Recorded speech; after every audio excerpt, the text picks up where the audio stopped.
Hello.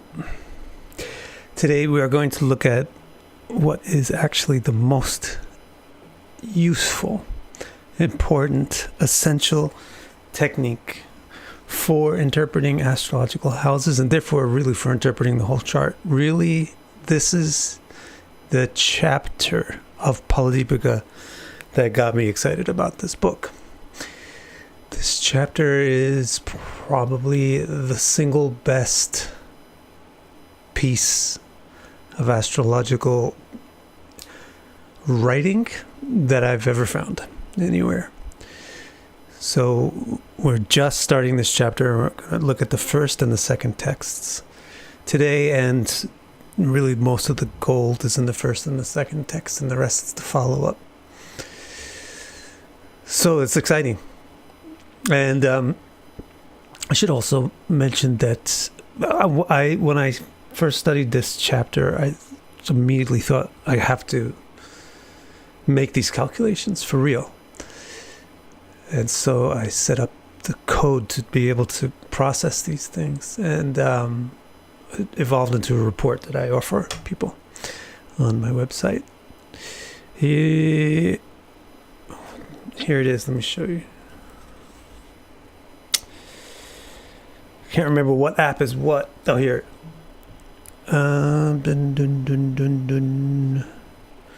It's going to be here, right? Yeah, so it's called Houses of Life. And this is all of the stuff that we will learn in chapter 15, calculated for you. So you get all the evaluations like that. And you get this code of the order of the houses. So anyway, if you're interested in that, there's a link to that in the description below. So this particular chapter is the engine behind that particular report. So let's get started looking at it. Just one more minute. And one other piece of good news is this. Left hand, right hand. Yay. This is the book that I most recently published. It actually makes sense, the astronomy of Srimad Bhagavatam. So this is Vedic astronomy, and it actually describes the ecliptic as an extension of the Earth. And the ecliptic is the zodiac, so it's describing the cardinal signs, the fixed signs, the dual signs, the quadruplicities are described.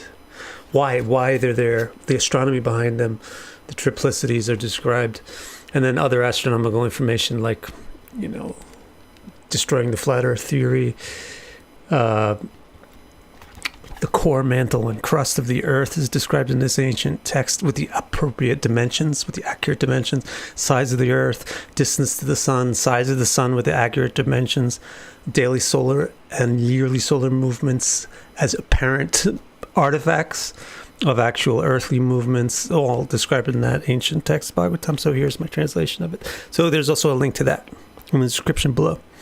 Now, let's take a look at the first text in chapter 15. Dum, da, dum. Here it is. And that's too small, right?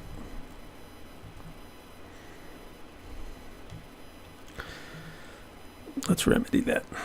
Okay.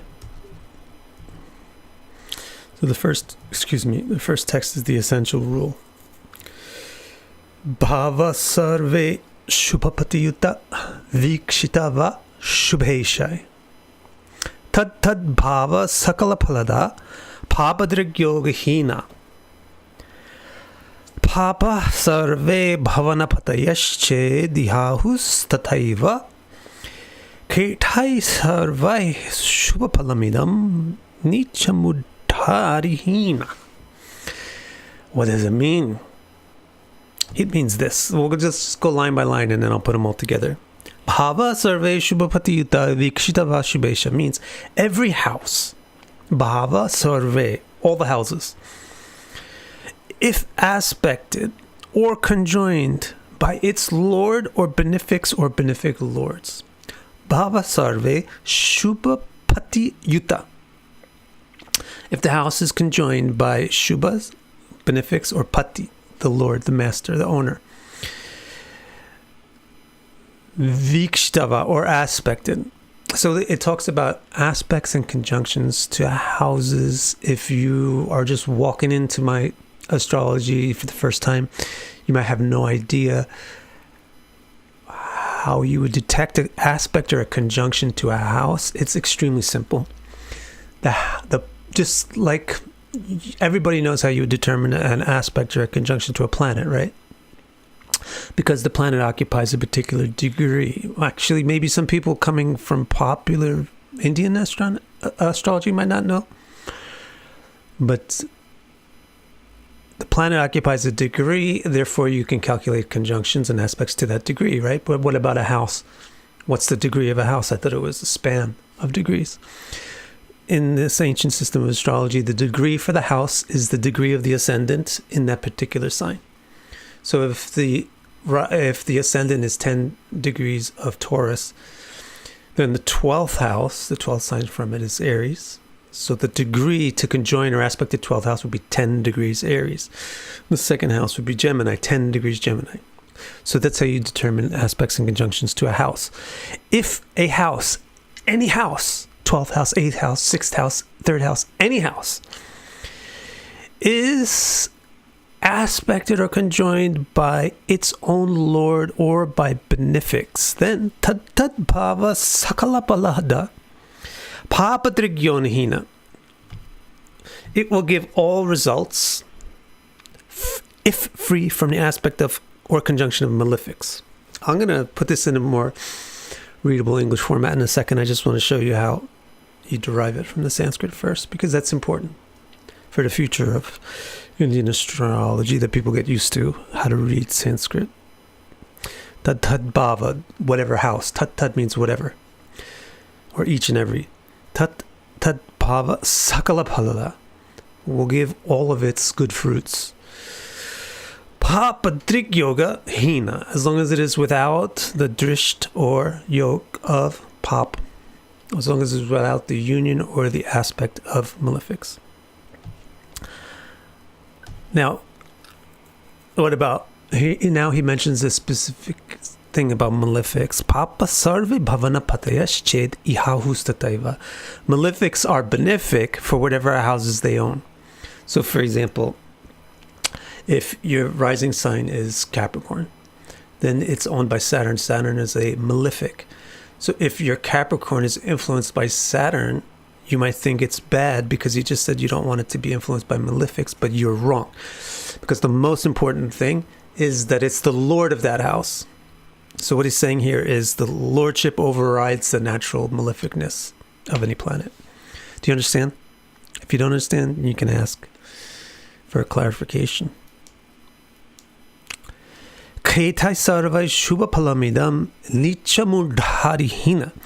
All these planets will give these auspicious results if they are not debilitated, inimical, or combust. So let's put this all together and you'll get this fantastic rule that if you only use this rule and forget every other rule, you'll read charts successfully and accurately. So here's the rule. All the results of any house will be completely auspicious. All the results of any house will be completely auspicious if it is aspected or conjoined by its lord, a benefic, or lord of a benefic house.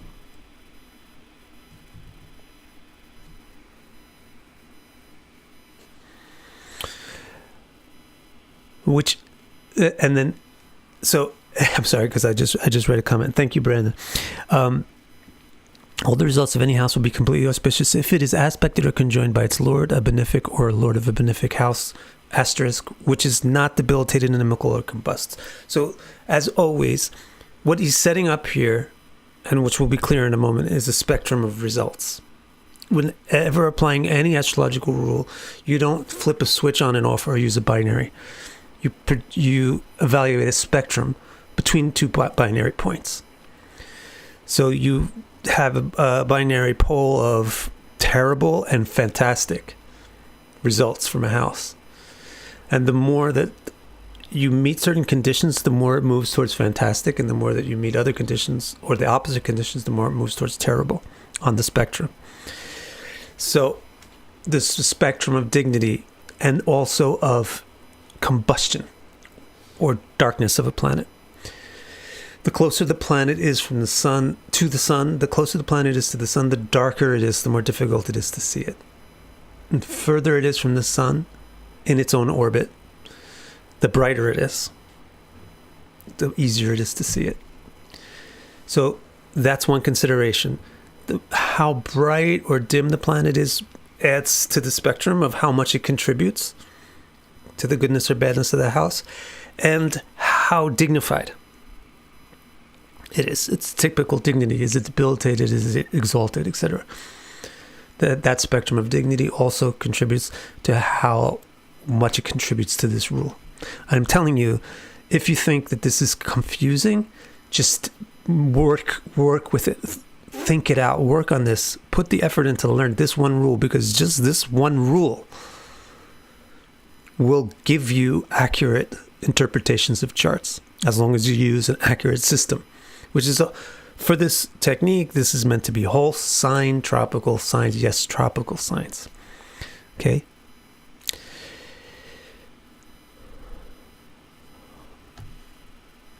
And so every house, all the results will be completely auspicious if that house is aspected or conjoined by its Lord, a benefic or Lord benefic house. You accumulate, you move on the spectrum up, the more you get aspect and conjunctions. And again, the spectrum of an aspect. How much of an aspect? How much of a conjunction?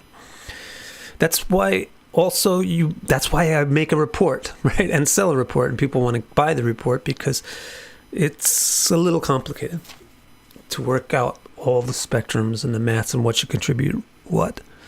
But it's really worth it. And not by malefics. Malefics are benefic to their own house. So in other words, the other thing contributing to this spectrum is if this planet is aspected, if this planet is doing good or not. So let me just boil this down real simple. Actually, let's flip over to a chart.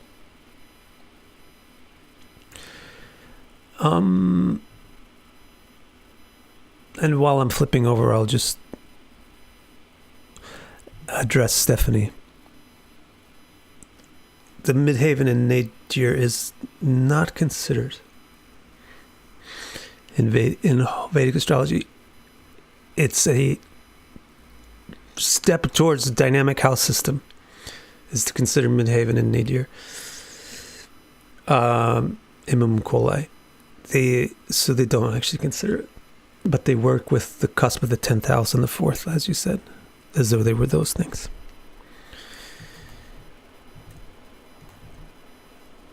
So let's just look at it real quick. Just put this into some practical shape.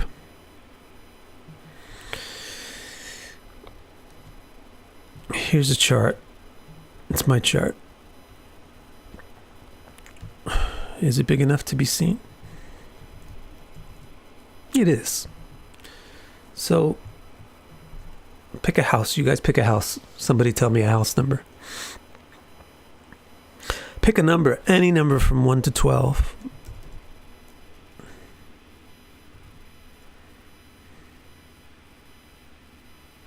Third. So let's evaluate this third house. The first most important principle that he said is this house aspected or conjoined by its own Lord? So what's the Lord? The third sign, the rising sign is Capricorn, 25 degrees Capricorn. So 25 degrees Pisces is the definition, the cusp for the third house. So Pisces is the third house, and Pisces belongs to Jupiter. So where's Jupiter? Is it in Pisces? Nope. Is it aspecting Pisces? Actually, no. Actually, not at all. it is sixth. Every planet has 0 aspect to the 6th house. And it's almost exactly 0. It's almost exactly 6th house, which is what? 150 degrees. Jupiter is almost exactly 150 degrees to the 5th house cusp, the 3rd house cusp. So boom, there's no aspect, there's no occupation by the 3rd lord. So the 3rd house is not doing well.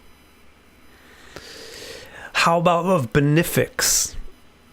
Okay. He said, let me see actually, if I can fit both of these things on the screen at once, it would be pretty good. Boom.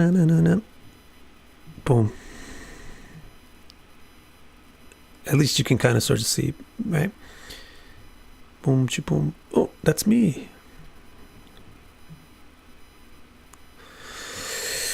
So now you can kind of see both things at the same time. Oh, and I can draw on the screen now. I mean, you guys might like that. Let's see. Do you see this? I don't know. Do you see this round circle on the screen? No, you probably don't. I'll probably have to set that up for next time. Anyhow, so he also said, how about benefics? Are benefics influencing the 3rd house? Well, yes, Venus is aspecting the 3rd house. But Venus is debilitated. So the amount of benefit that it can give in its aspect is minimized. So how does this 3rd house evaluate? Pretty medium right now. Let's see if it goes into negative territory by having malefic influence on it or on its lord. Is there malefic influence on Jupiter? No, not really. No, actually Saturn is missing it. Saturn can't see it. It's in Saturn's 6th house. And Mars can't see it. It's in Mars's 3rd house. Almost to Mars's 4th house. And Mars has a strong... So maybe there's some malefic influence from Mars. How about the sign itself? Is it getting aspected from Saturn? No. Is it getting aspected from Mars? Yeah, kind of. Some aspect from Mars. So it's going down below. It's getting negative influence. So it's going below average. So the way that you would read this 3rd house in this chart is it's below average. What does that mean? Now, all you need to know is your preschool astrological education about what houses signify, which none of you know, I'm sure. Because you'll skip that. Also because there's nobody telling you anything about that, because nobody knows it, because everybody skips that. Because they like the fancy stuff, the flashy stuff. But 3rd house, if you're saying, they were thinking something like 3rd house is macho-ness and bravery and positive male qualities, then you're on the right track. Sports, athletics, competition, muscle, force, lust, initiative towards lust, acting on desires, etc. If you're thinking that's the 3rd house, then you're right. So how is that stuff going in this chart? Kind of below average, not so great. Bam, that's how you read a chart per house. Just from one simple rule. You want to look at another house? Let me know if you guys want to look at one more house.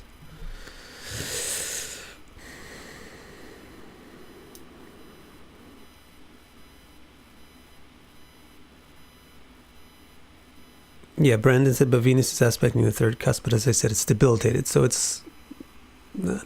And also, it's Venus's aspect to the 3rd house. So you need to use some gray matter as well. Venus's aspect to the 3rd house won't really help. The literal means the 3rd house so much. It might give it something like talent in art to use the hands that way.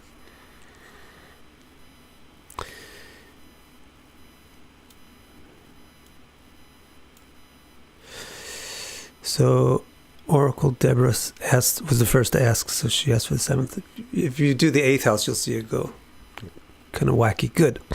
But 7th? All right, I'm loath to do the 7th, but let's do it because you asked for it. So 7th house in this chart. Let me make sure you guys can all see what I think you can see. You can see it. You know what? Give me a minute. A minute. I wonder if I can get this. No, that's going to be weird. I'll try this out some other time. So the 7th house is Cancer because the ascendant is Capricorn. 7th sign from Capricorn is Cancer. This is how the whole sign system works. So Cancer, belongs to the moon. So where's the moon? Is it in Cancer? No. Is it someplace that it can aspect Cancer? No. How about benefics? Are they in Cancer? No. Are benefics somewhere where they can aspect it? No. How about malefics? Are malefics in Cancer? No. Are malefics somewhere where they can aspect it? Yes. Which one? Saturn. Saturn is a super strong aspect on this 7th house because Saturn is at 21 degrees Taurus and the 7th house cusp is 25 degrees Cancer. Saturn has 60 degree aspect at max. So it's kind of similar to 3rd in its grading, how you would grade it. There is a caveat to this, which we'll learn in the next text, that Saturn is actually not completely malefic for 2 reasons. One is that it's the chart lord, and the Saturn is not actually completely malefic here in this particular chart, because 1 is the chart lord, and 2, it's a angular lord to the house under consideration. So it's not devastating. The aspect from Saturn from the 5th house is not devastating. However, the person's 7th house is still below average. Well, how would you interpret that? You probably would just jump to say they have a crappy marriage. But it's not necessarily, 7th house is not really all about marriage. It's mostly about how people interact with other people. So the interactions are kind of below normal, not as frequent, not as enjoyable, etc., etc. Doesn't really enjoy interacting with people.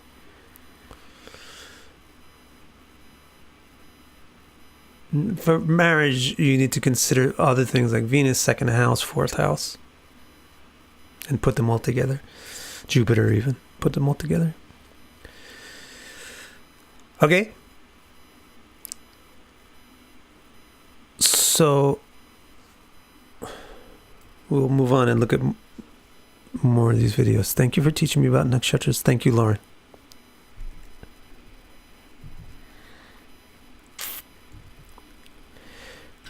So we're going to close this little thing and take one more look at this.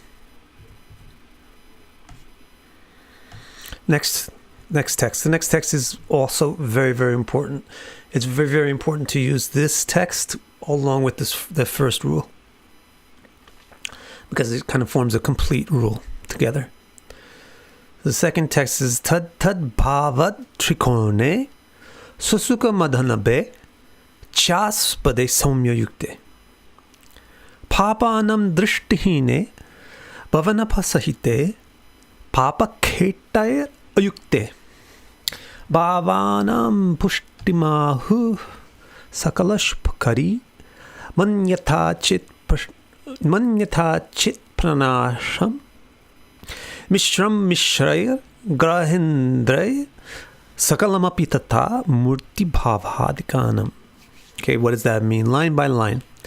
Tad bhavat trikone swasuka madane bhe chaspade somya yukte. From any house, the trine, the 2nd, 4th, 7th, and 10th with benefics. This is literally what he's saying. Tad bhavat means from each and every house. So, for example, when you ask me to evaluate the 7th house, he's saying Now look at the houses from the point of view of the seventh house. Put yourself in the seventh house and count houses from there. Tatadbhavat. Count houses from that house that you're evaluating. Trikona. This is the most important one. The best position is to be trikona to your own house. So this includes being in the house itself, right? Trikona. First, fifth, and ninth sign from the house is trikona. So if a person has Cancer as the seventh house and they have moon in another water sign, then it's going to be trikona to itself, to its own house. That will benefit the house a lot. And then also, I think he's probably listed them in descending order of importance. Bhavat Trikone, Swasuka, Madana Be, Swasuka, Madana Be, and Chaspade. Swa is the second house. Suk is the fourth house. Madana is the seventh house. And Aspada is the 10th. So he could have said angles. He could have said Kendra. But he probably wanted to fill up the poetry, the meter.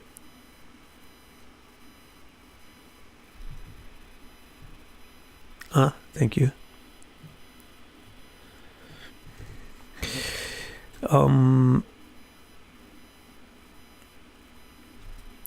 So really, it's any trine or any angle or the second.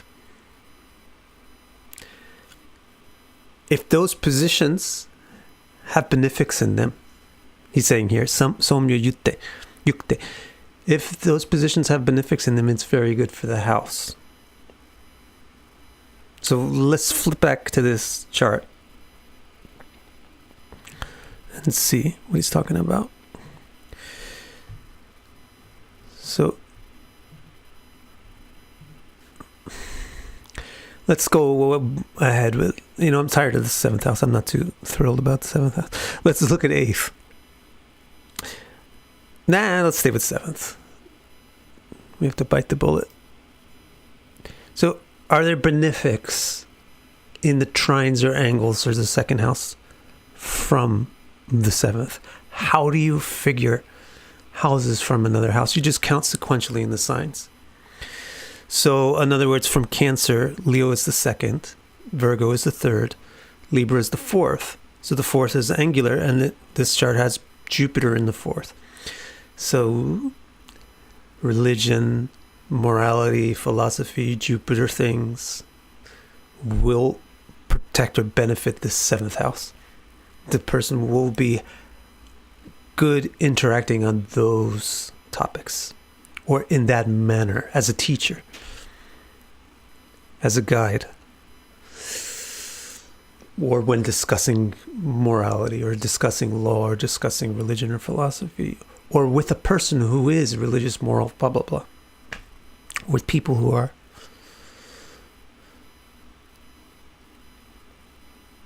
Is there the trines to Cancer or the other water signs? Of course. Is there benefics in them? No.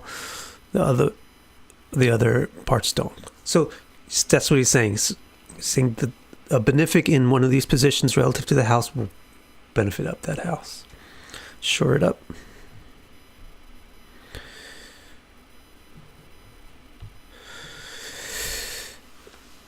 Here's some questions. For Scorpio ascendant, is Mars malefic? No. The first lord is never malefic, and Mantreshwar will make that clear in this chapter. The first lord is never malefic to the chart.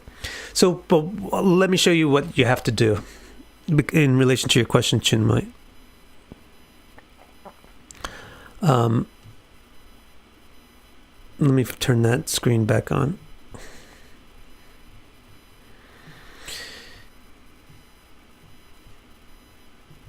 And move this over where you can see the whole thing. So what you have to do is what I do at the end of the report. Let's scroll through this report. You can get this report on my website, victorcara.com. It's called Houses of Life. It's all of these rules from the 15th chapter of Phaladipika, processed for your chart. So what you need to do, the first thing that you need to do is this: you figure out how the planets are actually working. So because there's all kinds of principles working at the same time. One is, for example, for your example, Scorpio. So Mars is naturally malefic, so it's not good, but it's also the first lord, and maybe it's also trying to the house that you're thinking about, to the house that you're interpreting. So you take all the things together, and you figure out. This is the general. This bit here on the screen is the general disposition of the planets for a Capricorn ascendant, not specific to the first house. So, for example, you could see Saturn, it's supposed to be malefic, but yet it's also the first lord.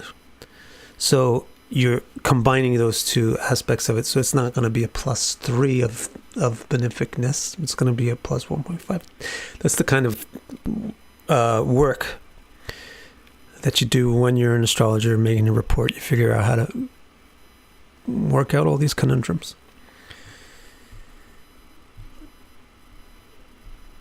Conundrum. Okay. Back up here. Come on. You can do it. You did it. And is there anything else? Hi. Is yukte plural of yoke? Yoke is an English word. Yukte is locative. So it means in a conjunction. All right, let's continue.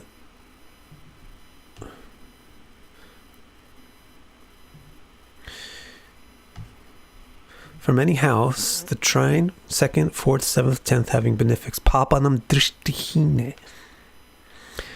Bhavana pasahite papa ketar ayukte. Unseen by malefics, occupied by the house lord, unconjoined by malefics.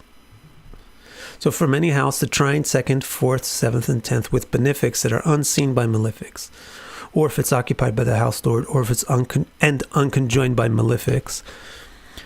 Bhavanam pushtimahu. That house is to be described as pushti. Pushti means you got sweets, you got laddus put right in your mouth. You got nourished. You're being fed. You're being taken care of. You're being amplified. You're being strengthened. Pushti.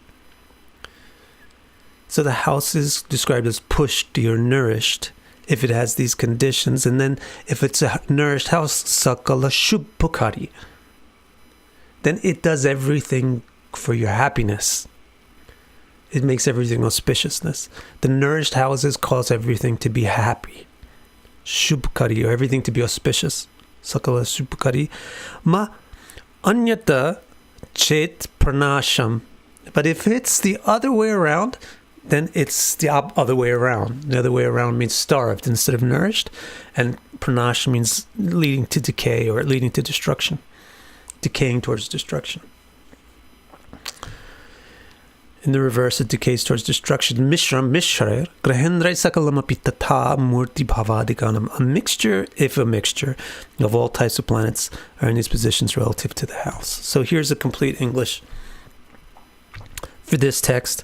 Any house should be declared nourished and auspicious if its lord and benefics are in its trine, angle, or second house. And I'm telling you, this is the stuff. This is the most important stuff for reading a chart. Because especially when you're dealing with classical astrology, very classical astrology, like I'm not talking 1400s, but I'm talking like 600s, 400s. Really classical astrology, you are practically spending 98% of your time interpreting houses. That's what they did before they messed everything up with the dynamic house system. So the most important thing would be to know how you interpret houses, because that's what the whole system does. And these rules right here in these two texts are the most important, most useful, most practical rules. So if you need to watch the video 10 times, 20 times to get this down, and digest this, it is very super worth it. I just realized that that's also what the YouTubers do to get you to watch their video a million times. But you know what I'm saying? If you need to cover this stuff again and again and again, if you need to sit around for a month or so, and it takes about a month, 2 months, 3 months to really get good with this, then do it, because it'll be the time best spent if you're interested in becoming literate with astrological charts, with classical astrological charts. So any house should be declared nourished and auspicious if its lord and benefics are in its trine, angle, or second house without aspect or juncture with malefics. If not, the house decays towards destruction. The more the situation is mixed, the more medium the results. Okay? If you have questions, then ask them. And meanwhile, I will go over the review.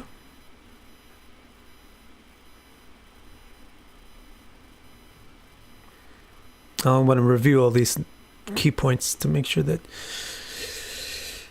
they don't get lost with all the new information that may be entering your ear.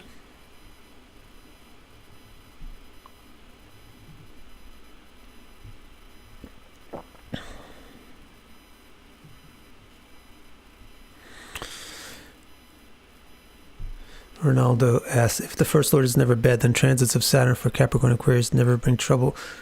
Well, I would discourage you from taking an X-Acto knife into a surgery room or a scalpel into an art studio. You would use the tool that's designed for the technique that it's designed for. So here he's talking about how you interpret a house. And he said that the first lord is always the lord of the house is always beneficial to that house, and the lord of the chart is the overall first lord for all the houses. I don't know how you would want to carry that principle into another technique. But if the lord of the house is transiting the house, it's good for that house. Jewel Fool asks, so even if the first lord is in his own house aspected by malefics, the house is destructive. This is where you have to understand what I'm talking about with spectrums. And if you didn't hear me talk about it, watch the rewind, because it's extremely important. Understand it, you understand astrology. Don't understand it, you won't be able to do it. The concept of spectrum versus binary.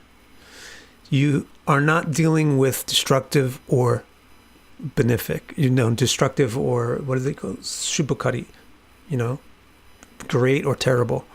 You're dealing with great and terrible as two poles on this, two polarities between which there's a spectrum. The more it's in the middle, the more it's in the middle, he said. The more mixture you have, the more it's in the middle. So if you have something like the first lord is in its own house, but it's aspected by malefics, then you have a mixture of conditions that pulls it towards the middle.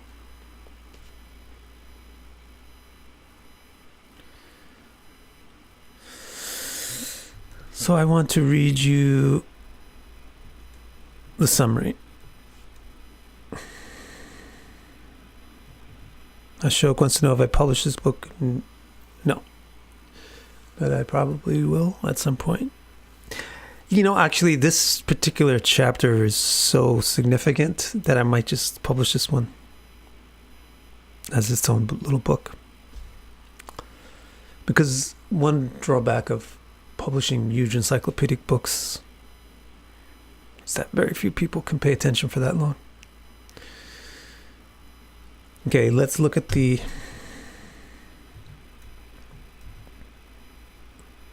Alright, wait, let's see what Chinmai's asked. Scorpio ascendant with Mars in the 7th house. So this means the 1st, 2nd, and 10th houses are aspected by a benefic lord. If you have Scorpio ascendant and you have Mars in the 7th house, then your first lord is being aspected by it. Then your first house is being aspected by its own lord. You understand? That's the most. Break it down like this. Look.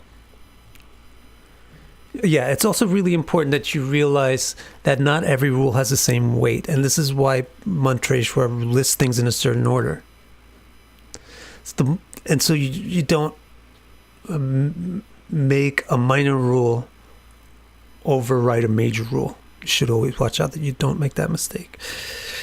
So the basic thing, thank you, Jewel. So the basic thing that you need to do, and honestly, if you only do this, you're pretty golden. If you just do this, all you simply have to do is say, does the house lord influence the house? And how well is the house lord doing? And that's it. Just evaluate that. You will be very well on your way to a clear reading of the chart. So first house, does the house lord aspect it? No. How's the house lord doing? Well. Why? Why did you say that? Because it's trying to its own house. It's trying to the ascendant. And it's in a friend's sign. See? Then you're done. So you have, the first house is pretty positive. How about the second house? Does its own lord aspect it? No. Does it get influenced by malefics? Yes. Does it get influenced by benefics? No. Is its lord trine to it? No. Is its lord angular to it? Yes. So it's kind of a little bit below the middle of the spectrum. Third house we already did, but just break it down. Does the lord influence the house? No. So it's pretty much, you're done. Okay, it's not a great house. So you can just say what houses in a chart are influenced by their own lords. You could go that simple and you'll be on the right track. Well, it's the 8th house. The 8th house is it. That's it. Is there any other one that I'm missing? 11th. The 11th house is somewhat aspected by Mars. Its own lord. So that's all. So it's 8th and 11th that are really, you can stop there and say, I know that this person has skills and talent and prosperity in the 8th and the 11th house. And if you didn't skip preschool, then you'll be able to talk to this person about their life and give them the accurate information. Or you can also say, I think the 5th house is good too because its lord is trying to it, etc. You can go to that. But those are the really important rules. The really important breakdown of these rules. I don't know, Ronaldo, who translated one of my books. I don't know where you saw it. Jonathan asks, when considering whether it is an inimical house, do we or do we not consider relative friendships or natural friendships? So just so everybody understands the question. Planets have inherent relationships with each other. For example, Saturn and the Sun hate each other. But their positions in a chart will modify that. They can make it either a bit better or a bit worse than what it naturally is. So in this particular, and the rule is that if it's close but not too close, then it makes the relationship better. But if it's too close or too far, then it makes the relationship worse. Too far means more than 4 signs away on either side. And too close means in the same sign. So in this particular chart, Saturn and the Sun are at a comfortable distance from each other. So they don't hate each other in this chart. They're neutral to each other. So if you had Saturn's, the influence of the Sun upon Saturn in this is not inimical in this chart. It's neutral. And I believe you should use that. Not just the inherent. Okay.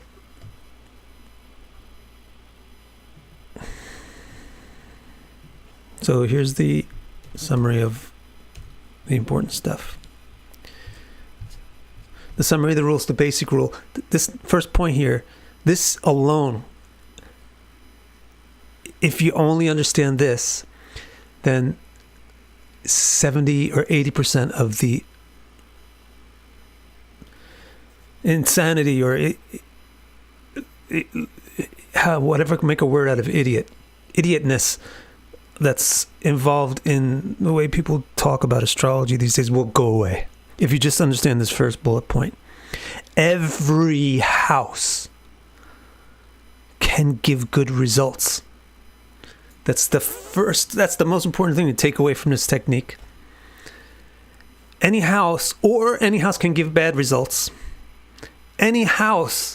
Houses just signify things. Whether the things are working well or bad for you depends upon the chart. The 12th house signifies things that work difficult for most people. The 8th house, etc., the 6th house. But even the houses that are typically difficult can produce great results when these conditions are met for them. And similarly, even the houses like 9th and 11th that are typically very beneficial to people, they can cause problems to people if they meet these conditions that are mentioned in this rule. That's the most important thing to understand from today's session. Every house can give its good version or its bad version. The most important factor, the next point, the most important factor to determine whether it's going to give a good version or a bad version of what it represents is how it is connected to its Lord. That's the most important factor. Houses that are connected to their Lord will give good versions of what they represent. And the next most important factor is the conditions the Lord is in. So houses that are connected with a debilitated Lord are not going to give as good of results as ones that are connected with an exalted Lord. Or houses whose Lord is in the 6th from it are not going to benefit as much as a house whose Lord is in a trine from it. Remember, it's a trine and angle of the 2nd. So that's the summary or the distillation of that rule. The connection with this Lord is the most important factor for determining whether the house gives a good or a better result, and the conditions of the Lord are the next. The conditions would be the dignity of the Lord and the placement of the Lord in the house relative to its own. And thirdly, the brightness of the Lord, so the relative position to the sun.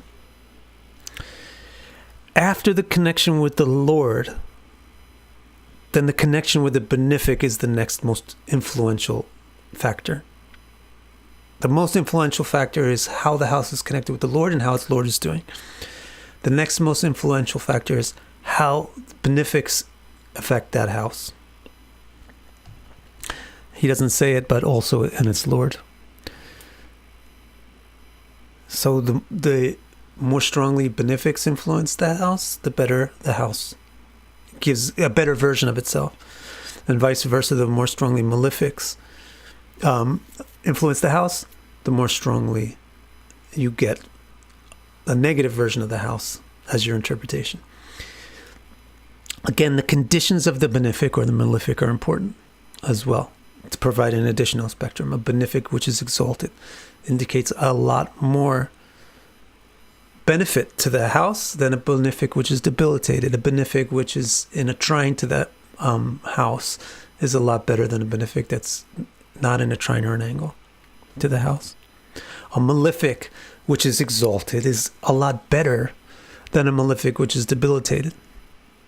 A malefic, however, the malefics you do want, and he will explicitly say this, or something very close to this, he'll say in the next text, you actually would like to keep the malefics out of the trines and the angles relative to the house. So that's the second factor. The third factor, connection with the malefic lords. I don't know if this actually was clear, but it's that was in Shubhapati Shubheshe, in the first line of the first text that we looked at. So for example, so that's where all the questions are coming. What about Mars for a Scorpio ascendant? Or what about Mars for a house created by Scorpio or Aries? What about Saturn for a house created by one of Saturn's signs? Right? Or what about Saturn for an earth sign, because Saturn owns one of the earth signs? Or Saturn for an air sign? So that's this issue of benefic and malefic lords. These are the lords relative to the house. Let me know if you have questions there. Then to summarize the second text, the more these conditions are met, the more nourished and auspicious the house is. The condition is this: the house lord and benefics are in the houses, trines, angles, or second house, and without aspect or juncture with malefics. That's what you learned today. That's all it is. If you can work on this for a week, if you can work on this for a day, like a student would work on their homework, you'll really feel glad that you did that. If you can work on it for a week, you will be in a whole new league compared to what you were capable of a week before. And if you can work on this for a month, you will definitely be 2 leagues up from where you started. Work on it means really make sure that you understand it clearly by using it. All right, that's it. I've led the horse to the water. Let's see what are the questions there. So Julia asks, Namaste, Vic. Is the recording of this talk going to be available? I don't know. Every single live stream is available on my channel. You just click on the part where it says Victor Cares Astrology underneath the video to the left, and you go to my channel page.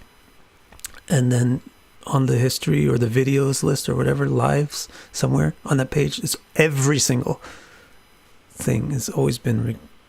So unfortunately, I don't think YouTube makes that clear enough. Any other questions?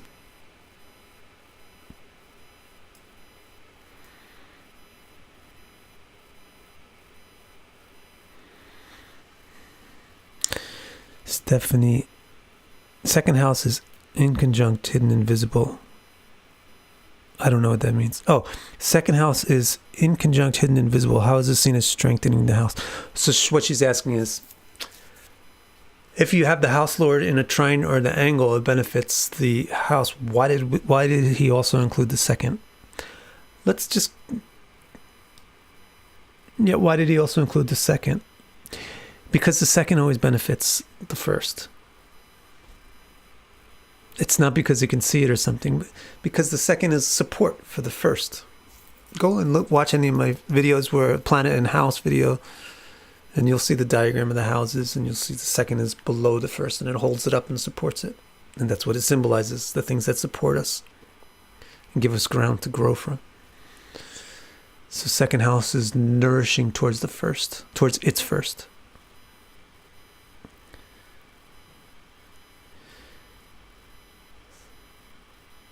Katie asks, what about the 75, 50, and 25% aspects of each planet, or is it just a Parashara rule? This is the most important rule. It's not just a Parashara rule, but it is most clearly explained in Parashara. This is the way you do aspects. So I don't know what you mean by what about it.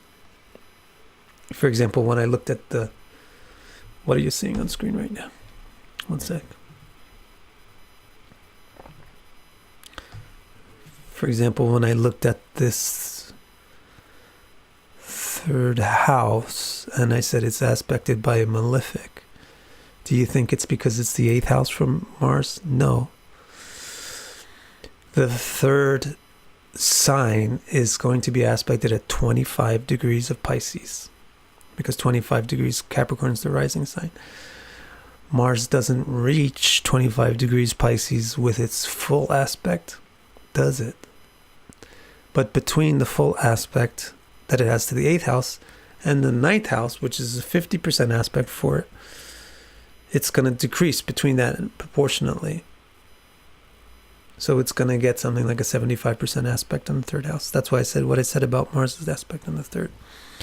Same thing with Mars's aspect to the 11th. I said the 11th house is another example of, in this chart, a house that is influenced by its own lord, but it's not very strongly influenced, because Mars has a 100% aspect to the 4th, but the 11th house is receiving aspects at 25 degrees, and Mars is hitting 6. But the 5th is also a fairly strong aspect of 50%, I believe. So again, it's like 75% aspect on the 11th. Anything else? I don't answer off-topic questions, so I'm very happy I have a moderator. So thank you guys very much. If you're off topic, then you're unfortunate. To be on topic today is the most important thing. And if you can't control your mind enough to focus it on the topic, then you have somebody trying to hand you money, but you're asking them for money in a different currency. I'm trying to give you money. I'm trying to give you jewels. I'm trying to give you information, and you don't want it. Today is not the day to be off topic. Control yourself. Go back and watch the video from the beginning and stay on topic, because today's stuff is so good. Thank you. Good night.